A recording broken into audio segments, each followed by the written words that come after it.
Assalamualaikum warahmatullahi wabarakatuh. Jumpa kembali kita mahasiswa Teknik Pertanian dengan saya Dr. Insinyur Ridwan MS pada kelas rancangan sistem irigasi permukaan. Pada kesempatan ini saya ingin menyampaikan materi tentang sistem irigasi permukaan. Melalui kuliah ini diharapkan nanti mahasiswa dapat mengenal apa itu irigasi dan maksudnya. Kemudian juga nanti dapat membedakan klasifikasi irigasi. Kemudian dapat menjelaskan tentang bangunan-bangunan irigasi. Baiklah, untuk memperjelas isi materi berikut saya sampaikan melalui paparan berikut. Yang pertama akan diuraikan tentang pengertian dan maksud dari irigasi. Saudara-saudara, irigasi ini berasal dari bahasa Belanda, irrigate, atau dari bahasa Inggris, irrigation, yang diartikan sebagai suatu usaha yang dilakukan untuk mendatangkan air dari sumber guna keperluan pertanian, mengalirkan dan membagi air secara teratur, setelah digunakan dapat juga dibuang kembali melalui saluran pembuangan. Adapun maksud dari irigasi yaitu untuk memenuhi kebutuhan air atau water supply guna keperluan pertanian, meliputi pembasahan tanah, perabukan atau pemupukan, pengaturan suhu tanah, serta untuk tujuan menghindari gangguan hama di dalam tanah dan lain sebagainya. Tanaman yang umumnya diberikan air irigasi itu dapat dibedakan atau dapat digolongkan ke dalam 3 golongan besar, yaitu padi. Dan di Indonesia irigasi untuk tanaman padi ini biasanya digunakan dengan cara penggenangan atau flooding method. Kemudian yang kedua, irigasi biasa juga diberikan kepada tanaman tebu, dan ini sudah berlangsung sejak zaman penjajahan Belanda dahulu. Dan irigasi pada tanaman tebu inilah yang kemudian berkembang hingga sekarang. Kemudian yang ketiga adalah tanaman palawija. Biasa tanaman palawija yang diberikan irigasi itu adalah tanaman jagung, kemudian kacang-kacangan, bawang, cabai, dan tanaman hortikultur kadang-kadang demikian.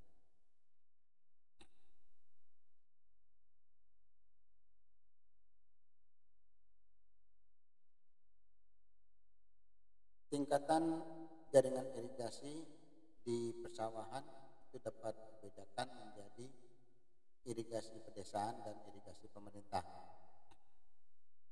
Sistem irigasi desa umumnya bersifat komunal dan tidak menerima bantuan dari pemerintah pusat. Kemudian pembangunan dan pengelolaannya dilakukan sepenuhnya oleh masyarakat atau aparat desa. Sedangkan sistem irigasi pemerintah berdasarkan cara pengukuran aliran air, pengaturan, kelengkapan dapat dibedakan dalam 3 tingkatan, dibagi dalam 3 kategori, yaitu irigasi teknis, irigasi semi teknis, dan irigasi sederhana. Berikut bisa kita lihat di mana letak pembeda antara ketiga klasifikasi jaringan irigasi tersebut. Berdasarkan bangunan utama, untuk irigasi teknis umumnya bangunan adalah bersifat permanen. Sedangkan untuk irigasi semi teknis, beberapa bangunan ada yang permanen, namun lebih banyak yang bersifat semi permanen. Sedangkan untuk irigasi sederhana, bangunannya tidak permanen atau bersifat sementara.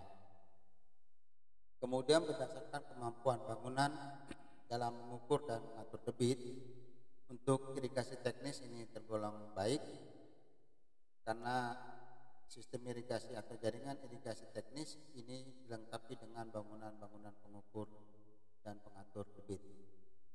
Sedangkan untuk jaringan irigasi semi teknis ini hanya tersedia bangunan pengukur debit pada pintu pengambilan.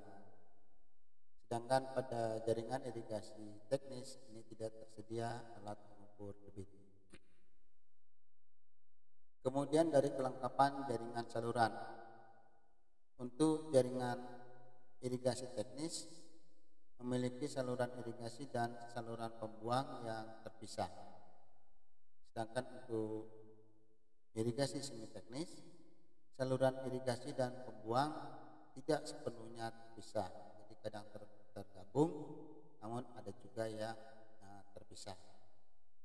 Adapun pada jaringan irigasi sederhana, saluran irigasi dan saluran pembuangan biasanya ini menjadi satu. Kemudian berdasarkan petak tersier, untuk irigasi teknis ini untuk seluruh petak tersier umumnya sudah berkembang.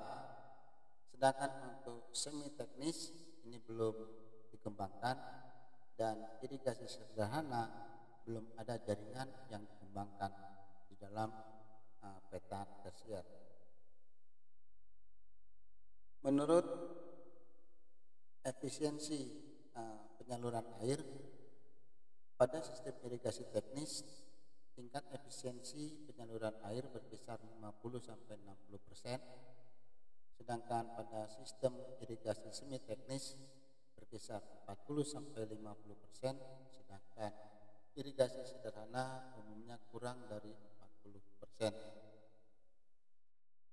Tingkat efisiensi ini tentunya dipengaruhi oleh kualitas daripada saluran irigasi itu sendiri.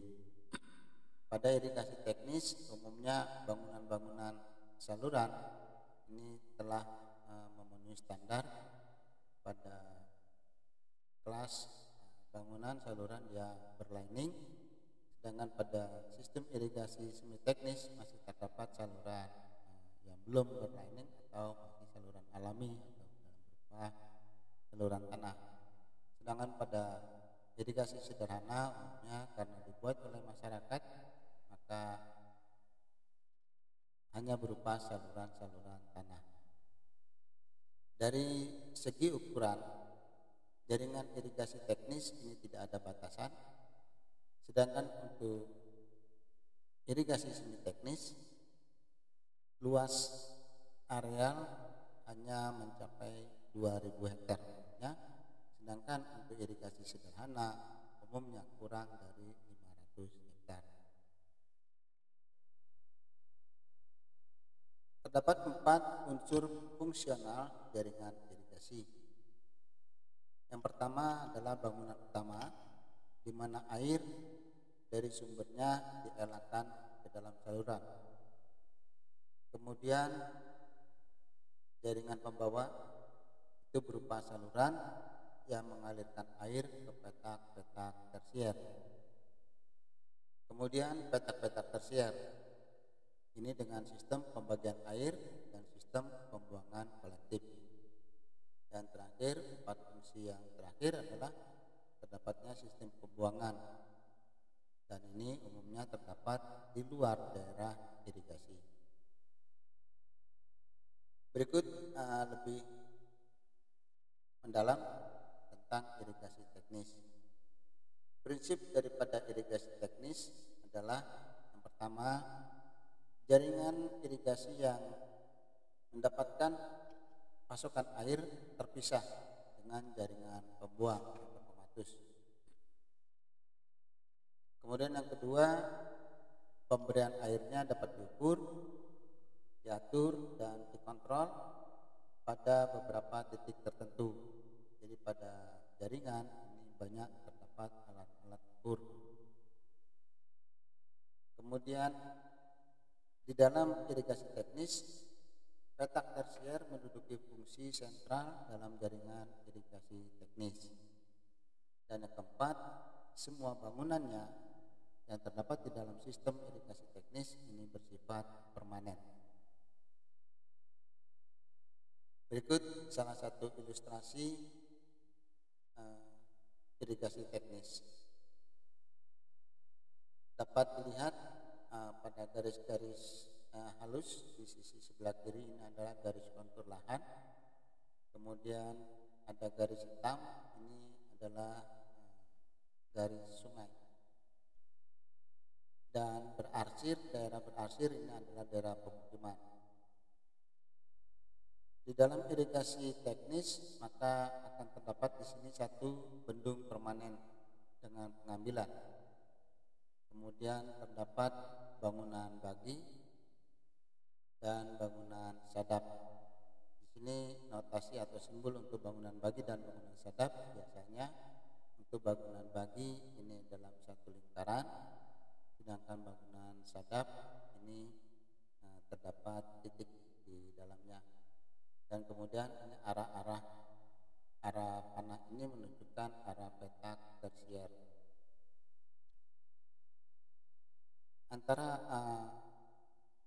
sistem jaringan irigasi dengan jaringan pembuang ini umumnya adalah terpisah. Kemudian yang kedua, irigasi semi teknis. Prinsip dari irigasi semi teknis yang pertama adalah pengaliran ke sawah dapat diatur, tetapi banyaknya air tidak dapat diukur. Kemudian yang kedua, pembagian air tidak dapat dilakukan secara seksama. Ketiga, memiliki sedikit bangunan permanen. Dan keempat, hanya satu alat pengukuran aliran pada bangunan bendung. Dan yang kelima, sistem pemberian air dan sistem pembuangan bisa tidak mesti sama sekali terpisah. Jadi bisa tergabung ya. Berikut ini satu ilustrasi gambar sistem irigasi semi teknis. Jadi berbeda dengan sistem irigasi teknis tadi, bahwa di sini bendung yang ada umumnya tidak bersifat permanen. Kemudian saluran irigasi dan bangunan-bangunan bagi ini juga bangunan yang tidak bersifat permanen. Dan yang terakhir adalah sistem irigasi sederhana. Prinsip dari sistem irigasi sederhana ini pada umumnya irigasi ini dibangun oleh pemerintah, tetapi operasional dan pemeliharaannya itu dilakukan oleh aparat desa atau masyarakat. Sistem irigasi sederhana ini hanya memiliki bangunan semi permanen dan tidak mempunyai alat pengukur serta pengontrol aliran. Dan ini satu ilustrasi sistem irigasi yang sederhana. Ini bahwa di sini tidak ada pembagian petak tersier secara jelas. Dan saluran irigasi biasanya ini juga tergabung dengan saluran pembuangan.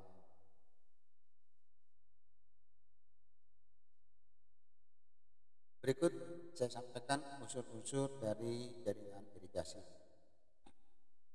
Yang pertama adalah pada setiap sistem irigasi itu harus dilengkapi dengan peta ikhtisar jaringan. Peta ini dapat dibuat dari peta topografi skala 1:20.000 untuk kemudian menghasilkan peta intisab dengan skala 1:5.000 atau 1:2.000. Kemudian terdapat petak tersier dengan ukuran petak itu berkisar 50 sampai 100 hektar per petak tersier. Namun demikian, kadangkala juga dijumpai petak tersier dengan ukuran yang lebih hingga mencapai 150 hektar. Petak tersier ini harus memiliki batas yang jelas dan total panjang saluran biasanya berkisar 1.500 meter. Di dalam petak tersier terdapat petak kuarter dengan ukuran berkisar 8 sampai 15 hektar. Namun demikian juga kadangkala dijumpai ukuran petak kuarter yang mencapai 25 hektar. Panjang saluran petak kuarter atau saluran kuarter ini maksimal 500 meter. Berikutnya adalah petak sekunder. Petak sekunder ini merupakan gabungan dari beberapa petak tersier. Petak sekunder menerima air dari bangunan bagi. Kemudian yang terakhir adalah petak primer, merupakan gabungan dari beberapa petak sekunder. Pengambilan air langsung dari jaringan primer atau dari sungai.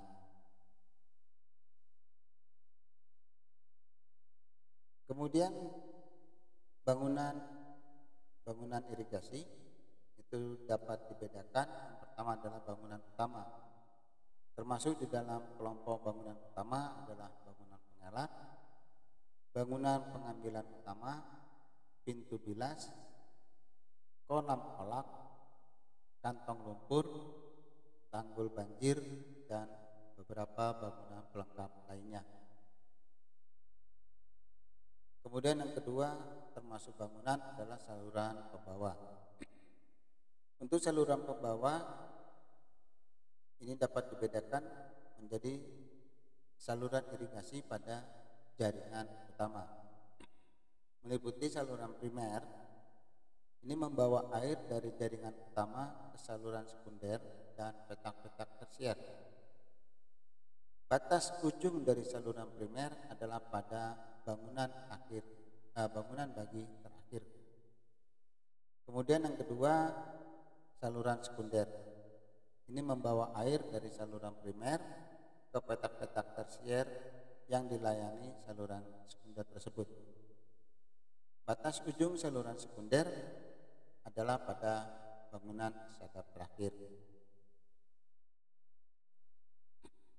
Berikut satu ilustrasi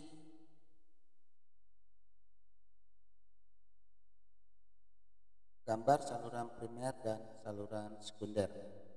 Jadi pada sisi kiri ini adalah satu saluran alami atau berupa sungai, kemudian dilakukan pembendungan dan dielakkan ke dalam saluran primer. Nah, ini total jaringan irigasi di sini adalah seluas 1.000 hektar. Ini saluran primer. Kemudian dari saluran primer ini dibagi menjadi saluran-saluran sekunder seperti ini. Dan ini jaringan utama dan ini jaringan primer 1, primer 2. Kemudian ini ada box bagi ini menjadi sekunder 6.000 hektar. Kemudian dari sekunder turun tingkat ke tersier 4.000 hektar. Dan ini adalah kuarter. Untuk kuarter 1 ini seluas 3.000 hektar, kuarter kedua 1.000 hektar.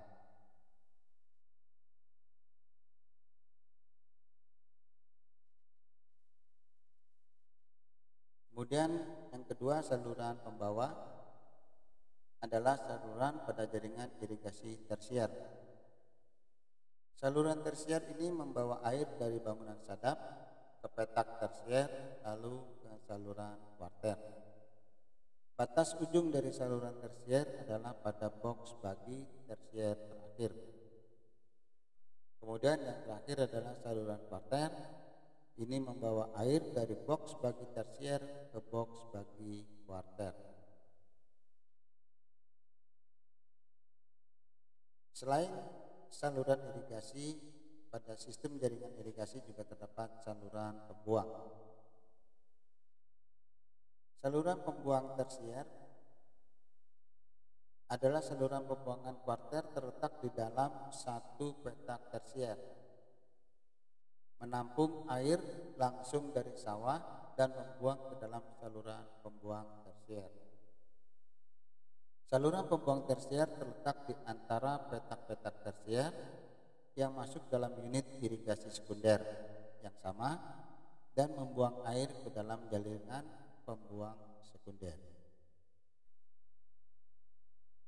Demikian penjelasan tentang sistem irigasi permukaan.